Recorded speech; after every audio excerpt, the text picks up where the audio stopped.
Sabi ng matanda, boy, nangangagat na yung aso ko. Sabi nga, hindi, nangangagat na yung aso. Sabi niya, hindi po eh. Kaya hinawakan ng matanda yung aso, nangangagat. Sabi niya po eh, sinungaling ka. Sabi mo, hindi nangangagat na aso mo, ikinagat ako. Sabi niya, tama naman yung pagsagot ko sa iyo eh. Hindi po ako sinungaling. Ang puti ba sa iyo ko ay nagtanong ka naman isa. Hindi ka nagtanong ng pangalawa. Ano yan? Hindi ka nagtanong sa akin kung aso ko yan. Kaya ko, mga skrupulos din ng mga pastor sa tuwang nagmapigay. Sabi niya, kayo mga Bible Baptist, kayo ay, you believe that there is one God in three distinct personalities. I said, so be it. Indeed.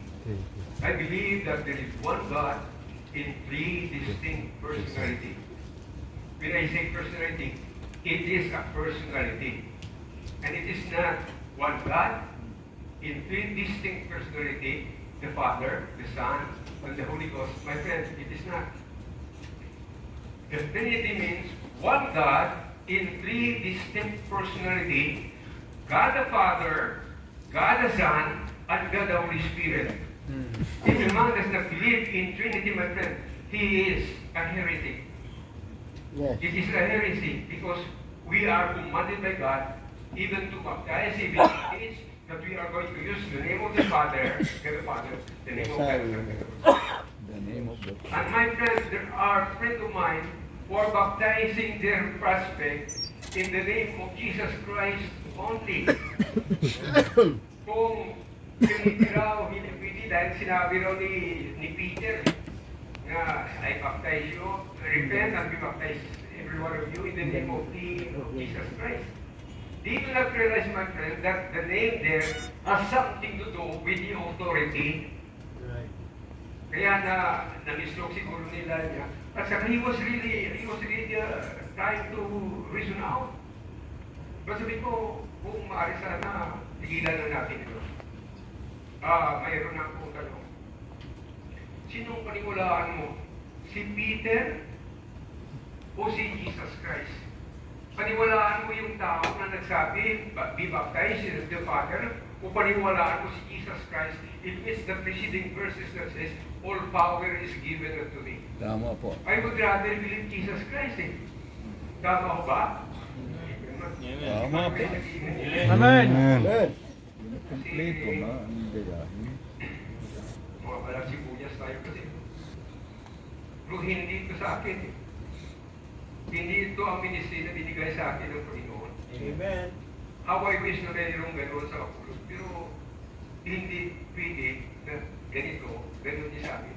Amen. Kung hindi yan sa akin, hindi talaga yan sa akin. Kung the particular ministry, kung ano man yan, will be my friend, will be thankful. Reason I'm saying now is beyond contestation. Nobody could contest what I'm saying today. Although I appreciate the building,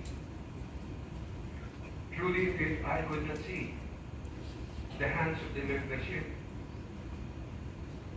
I could not see their money. I could not even see the hands of Congressman Billy Abate gave. Please do not misunderstand me. You know what I could see? Folks, I could see the hands of God. Amen. To one of the, ito, Matthew chapter 28, Shiva, shall rise up in the judgment with his generation and shall condemn it. For she came from the son of the carpenter. How can he be greater? Basing on human point of view, he will not be greater. Kung makikita natin siya. Ito naman, Solomon was born in the palace. Jesus was born in a stable. Yeah.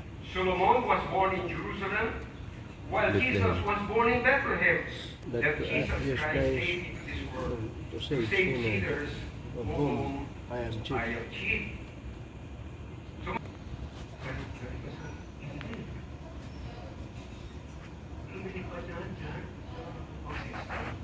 Lumilipad.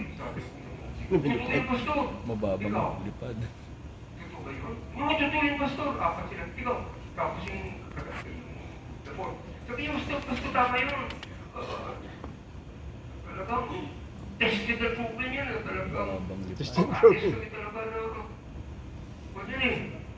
Sabi ng pastor, paano nyo nalaman? Paano nyo nalaman na ganun siya? Tested ng proven eh. Tested Ibig din. sabihin, I think this is 10 points. Greater wisdom than Solomon, because the Bible said, He is the God who created all things. Amen. And without Him, there is nothing made that was made. Jesus Christ was greater than Solomon through creation. Jesus Christ is greater in wisdom that He proclaims. Now let's go to the other one. Complete His palace.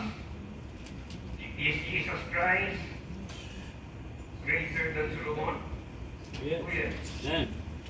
The Bible says, in my Father's house are many mansions. If it were not so, would have told you, I go and prepare a place for you. And where I am, everybody has his own mansion if we are already in heaven. Amen to that? Amen. To eat with Solomon. How many? 5,000. Jesus Christ is greater than Solomon. Amen. Okay, man have the ability to satisfy people. Kasi pagkatapos ng kain na mamaya, bubutungin naman sila. Than Solomon. And you know what? If you have lots of money, money could not satisfy you. If you are influential person, your influence could not satisfy you. Everything, my friend, just, just annihilated. That is why John even John said, love not the world, neither the things that are in the world. If he naman love the world, the love of the Father is not in him. Why? For all that is in the world, the lust of the flesh, the lust of the eyes, and the pride of life is not of the Father, but is of the world. And if there is somebody who would satisfy us, it will be no other than Jesus Christ. Amen.